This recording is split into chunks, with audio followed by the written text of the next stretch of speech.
ফ্যামিলির সবাই মিলে আজকে আমরা বড় ভাইয়াদের বাসায় ডিনার করব আর সেই জন্য চলে আসলাম। আর এখানে এসেই ভাবি তো সন্ধ্যার নাস্তার সাথে বাচ্চাদের জন্য একটা সুন্দর কেকের আয়োজন করে রেখেছে, যেটা কিনা বাচ্চারা দেখার পর তো খুবই খুশি।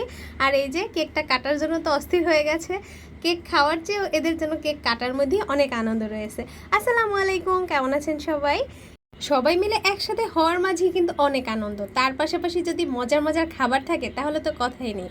ভাবি আমাদের জন্য অনেক মজার মজার খাবারের আয়োজন করেছে, আর এই খাবারগুলো আয়োজন করেছে বড় ভাবি আর আমার ছোট যা দুজনে। আজকে আমি তেমন কিছুই করিনি। আর এই যে এখন এরা কিন্তু কেক কাটার পর একটু খেয়ে নিচ্ছে, আর পাশাপাশি আমরা কিন্তু সন্ধ্যার নাস্তাটা সেরে ফেলেছি। খাবারগুলো কিন্তু সবই রেডি হয়ে গেছে। তো এখানে আবার আমার ছোট যা কিন্তু বিরিয়ানিটা রান্নার পর একটু নেড়ে চেড়ে নিচ্ছে। আর দেখুন বিরিয়ানির কালারটা কিন্তু মাশাআল্লাহ খুবই সুন্দর হয়েছে। আর আজকের খাবারগুলোর মধ্যে স্পেশাল খাবার ছিল আমার ছোট জায়ের হাতের দম বিরিয়ানি। এই বিরিয়ানির ঘ্রাণে কিন্তু পুরো ঘরটা একদম মোমো করছিল। আসলে বিরিয়ানির কালারটা যেরকম দেখতে সুন্দর হয়েছে, তেমনি খেতেও কিন্তু অসাধারণ টেস্ট হয়েছিল। আর এই যে দেখুন কি সুন্দর নেড়ে চেড়ে নিচ্ছে উপর নিচ করে। আর এই সময় কিন্তু বিরিয়ানিটা দেখতে আরও বেশি ভালো লাগছিল। অন্যদিকে সব খাবারগুলো কিন্তু রেডি করা হয়ে গেছে ভাবির। এখানে শুধু বিরিয়ানিটা গরম গরম খাওয়ার জন্য দমে রেখে দেওয়া হয়েছিল। আর এই যে এখানে ভাবি রোস্ট রান্না করেছে, ডিমের কোরমা করেছে, সাথে সালাদ কিন্তু রেডি করা হয়ে গেছে। আর এই যে কাবাবগুলো কিন্তু ভাজা হয়ে গেছে। এখানে কিন্তু টেবিলে তারা তিন ভাই একসাথে বসে খাচ্ছে, আর সাথে সাথে আবার গল্পও করছে। আসলে ডাইনিং টেবিলের এই খাওয়ার সময় গল্প করাটার মজাই কিন্তু একটা অন্যরকম। আর এই যে তিন ভাইয়ের মধ্যে আবার ছিল আমার ছোট ভাই, তাদের বেয়াই, সে তো তাদের সাথে আবার একটু মজা করছিল। এখানে আপনাদের ভাইয়ে তো আবার খাচ্ছিল, সাথে আবার বলছিল আমি আর খেতে পারছি না, অনেকটা খেয়ে ফেলেছি, আর এখন আর গোশ চিকেন এগুলো আর খেতে ইচ্ছে করছে না, শাকসবজি খেলে ভালো হয়।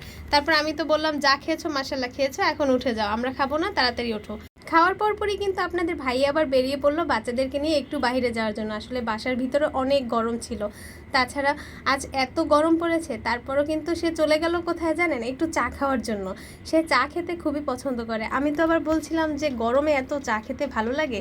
আয়ান বাবা তো বাইরে ঘুরতে যেতে খুবই পছন্দ করে, চাচ্চু বলার সাথে সাথেই সে যেন বেরিয়ে পড়ছে। টাইমটা ছিল কিন্তু রাত্রে প্রায় 12টা, আর তাই নূর ঘুমিয়ে পড়েছে। আয়ান আর ইকরামি তার চাচ্চুর সাথে চলে গেল। এই জায়গাটা ছিল তালতলি ব্রিজের নিচে রহিম ভাইয়ের স্পেশাল চা। এই রহিম ভাইয়ের হাতের এই চাটা নাকি খেতে খুবই মজার হয়। রাত প্রায় 12টা বাজে, তাও কিন্তু এখানে অনেক মানুষই ছিল চা খাওয়ার জন্য। আসলে চাটা নাকি খুবই স্পেশাল একটা চা, আর আপনারাও কিন্তু চলে আসতে পারেন এখানে চা খাওয়ার জন্য।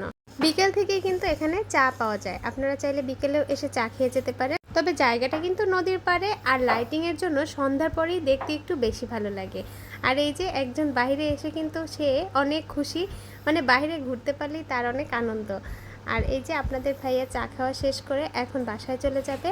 আর আপনাদের ভাইয়া কিন্তু খাওয়ার পরে মিষ্টি দধি কিছুই খায়নি, এরপর বাসায় এসে কিন্তু এরা মিষ্টি দধি সব কিছু খেয়ে নিয়েছিল।